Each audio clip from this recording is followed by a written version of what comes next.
আগামী 24 থেকে 36 ঘন্টার মধ্যে পাকিস্তানে হামলা চালানোর পরিকল্পনা করছে ভারত। এমন বিশ্বাসযোগ্য গোয়েন্দা তথ্য পাকিস্তানের হাতে আছে, এমনটাই দাবি করেছেন পাকিস্তানের তথ্যমন্ত্রী আতাউল্লাহ তারার।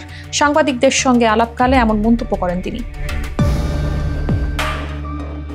একই দিনে এক বৈঠকে গত সপ্তাহে কাশ্মীরে প্রাণঘাতী হামলার ঘটনার জবাব দিতে সশস্ত্র বাহিনীকে অভিযান পরিচালনার পূর্ণ স্বাধীনতা দেয় ভারত সরকার। ভারতের এই সিদ্ধান্তের পর সাংবাদিকদের সঙ্গে আলাপকালে তথ্যমন্ত্রী বলেন, ভারত পেহেলগামের ঘটনায় জড়িত থাকার ভিত্তিহীন ও বানোয়াট অভিযোগের অজুহাত দেখিয়ে আগামী 24 থেকে 36 ঘন্টার মধ্যে পাকিস্তানের বিরুদ্ধে সামরিক পদক্ষেপ নিতে চায়, এমন বিশ্বাসযোগ্য গোয়েন্দা তথ্য পাকিস্তানের কাছে আছে।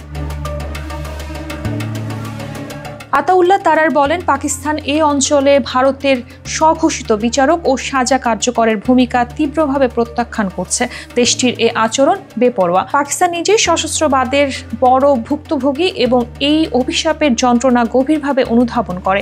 আমরা বিশ্বের যে কোনো জায়গায় সবসময় সব ধরনের সন্ত্রাসবাদ এবং এর বহিঃপ্রকাশের নিন্দা জানিয়ে আসছি। দায়িত্বশীল রাষ্ট্র হিসেবে পাকিস্তান সত্য নিরূপণের জন্য বিশেষজ্ঞদের একটি নিরপেক্ষ কমিশনের মাধ্যমে বিশ্বাসযোগ্য, স্বচ্ছ এবং স্বাধীন তদন্তের আন্তরিক প্রস্তাব দিয়েছে।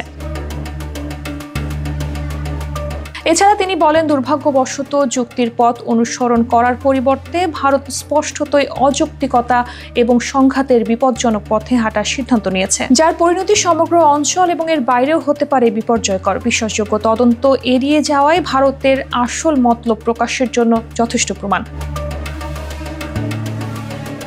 আতাউল্লাহ তারার বলেন, ভারতের এ ধরনের যে কোনো সামরিক অভিযানের জবাব নিশ্চিতভাবে এবং দৃঢ়তার সঙ্গেই দেওয়া হবে। যে কোনো মূল্যে পাকিস্তানের সার্বভৌমত্ব ও ভূখণ্ডগত অখণ্ডতা রক্ষায় দেশটির সংকল্প পুনর্ব্যক্ত করেন তিনি। আন্তর্জাতিক সম্প্রদায়কে অবশ্যই এই বাস্তবতা সম্পর্কে সচেতন থাকতে হবে যে পাল্টাপাল্টি উত্তেজনা সৃষ্টি এবং এর পরবর্তী পরিণতির দায়ভার সরাসরি ভারতের উপর বর্তাবে।